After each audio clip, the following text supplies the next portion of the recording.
दोस्तों, आजकल एक समस्या सर्वव्यापी है, वो है मोटापे की समस्या। और जो खुद लोग मोटे हैं उनको पता भी है कि वो मोटे हैं, मगर कई ऐसे लोग हैं कि जिनका वेट और बीएमआई नॉर्मल है, फिर भी गुड हेल्थ के लिए रिकमेंडेड मसल मास उनके पास नहीं होता है, उनकी जगह होता है फैट।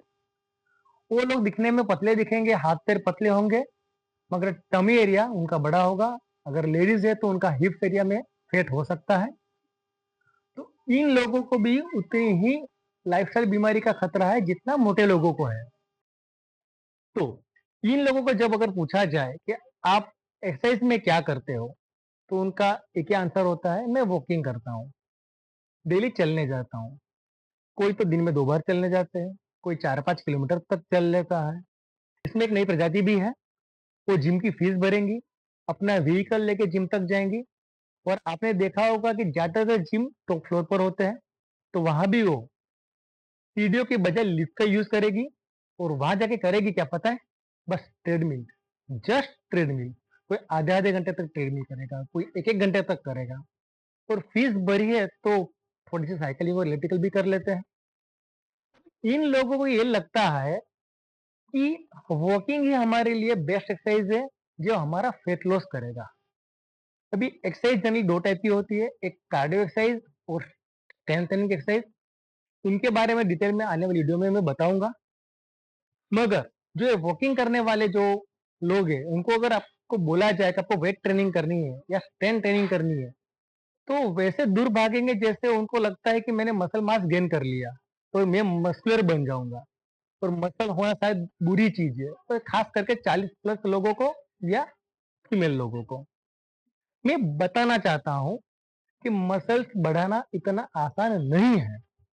मैं इतना ही कहूँगा कि आपके पास जो मसल है वो भी रिटर्न कर पाओ, तो अच्छी चीज़ है। जिस इंसान ने कभी एक्सरसाइज करी ही नहीं है, उनकी लाइफ़स्टाइल लेज़ी रही है, अगर वो वॉकिंग शुरू करता है और कैलोरी डेफिसिट में रहता है, तो श्योर है कि उसका वेट लॉस ज़रूर दिखाई देगा, मगर वो इनिशियल बेस पे होगा। लंबे समय के बाद वो वेट लॉस स्टॉप हो जाएगा या वापस वेट गेन स्टार्ट हो जाएगा। क्योंकि अपनी बॉडी में एक एडॉप्शन प्रोसेस होती है, जो बॉडी एडॉप्ट करती है। जैसे आप लंबे समय तक कोई एक्सरसाइज कर रहे हो, मान लो कि वॉकिंग कर रहे हो, तो बॉडी को ये सिग्नल जाता है, यही प्रोसेस मुझे बार-बार करनी है और कम कैलोरी बजट में करनी है, क्योंकि इंसान ने तब कैलोरी कम कर ली होती है। तो उसके लिए बॉडी क्या करेगी, अपनी एडॉप्शन प्रक्रिया के लिए अपना मेटाबॉलिज्म रेट डाउन कर देगी। तो उसके लिए वो मसल लॉस करेगी, क्योंकि मसल ही ऐसे है जो अपनी कैलोरी बर्न ज़्यादा करते हैं, जब एक्सरसाइज नहीं करते हो तब भी। तो इस कारण आप नेक्स्ट टाइम आप कम कैलोरी में उतना वॉकिंग करोगे जितना वॉकिंग आप पहले ज्यादा कैलोरी में करते थे। इसका मतलब कैलोरी बर्न आपकी कम होती है। अब ये तो बात करी मैं उन लोगों की जो कैलोरी डिफिसिट में जाके वॉकिंग कर रहे हैं, मगर ज्यादातर लोग ऐसा नहीं करते हैं। वो लोग वॉकिंग करते हैं, मगर उनका जो कैलोरी इंटेक होता है वो वही का वही होता है। एग्जाम्पल दूं, अगर आप 2 किलोमीटर तक अगर वॉक कर रहे हो तो हार्डली 100 कैलोरी बर्न करते हो। और कैलोरी आप एक स्मॉल साइज रोटी में कवर कर लेते हो। और मानते हो आप खाली स्मॉल साइज रोटी खा रहे हो, आप क्या क्या खाते होगे। जबकि स्ट्रेंथ ट्रेनिंग की बात करता हूँ, तो स्ट्रेंथ ट्रेनिंग में ऐसा होता है कि बॉडी को एक सिग्नल जाता है कि मैंने ये जो वेट उठाया है, और नेक्स्ट टाइम भी मुझे इतना ही वेट उठाना है, इससे ज्यादा वेट उठाना है। तो इसके लिए मुझे मसल मास की रिक्वायरमेंट रहेगी।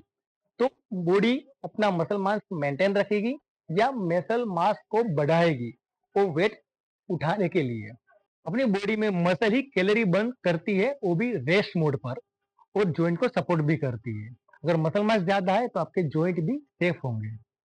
मैं मानता हूं कि वॉकिंग एक बेस्ट एक्सरसाइज है, मगर आपका गोल अगर वेट लॉस का है, वेट लॉस का है, तो उसके लिए उतनी सुटेबल नहीं है।